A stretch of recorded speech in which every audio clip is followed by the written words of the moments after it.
আবারও মেসির গোলে আর্জেন্টিনার জয়। গত রাতের প্রীতি ম্যাচে অ্যাঙ্গোলাকে 2-0 গোলে হারিয়েছে লিওনেল মেসির আর্জেন্টিনা, আর মেসি করেছেন 1 গোল ও 1 অ্যাসিস্ট।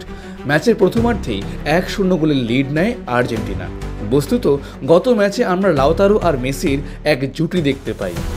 44 মিনিটে মেসি ডিবক্সের কিছুটা দূর থেকে দারুণ এক থ্রু বল পাঠান লাউতারোর কাছে, আর লাউতারো সুন্দর এক শটে ফিনিশ করেন। দ্বিতীয়ার্ধে আবারও এই জুটি কার্যকর হয়। এবার লাউতারোর অ্যাসিস্টে মেসির গোল। 82 মিনিটে লাউতারো ডিবক্সের বাইরে থেকে পাস করেন মেসিকে।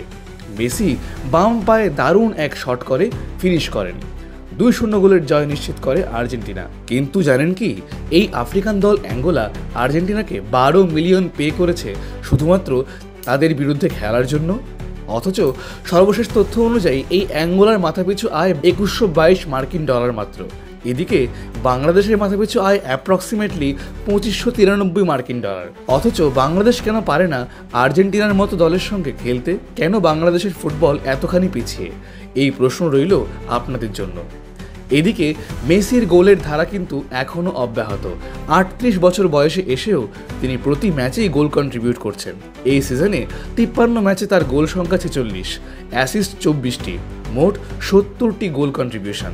একদিকে মেসি দেশের জন্য এখনও গোল অ্যাসিস্ট সমান তালে করে যাচ্ছেন, আর ওদিকে রোনালদো লাল কার্ড পেয়ে দেশকে ডুবিয়ে এখন সৌদি আরবে ফিরে এসেছেন। হ্যাঁ, এটাই তফাৎ।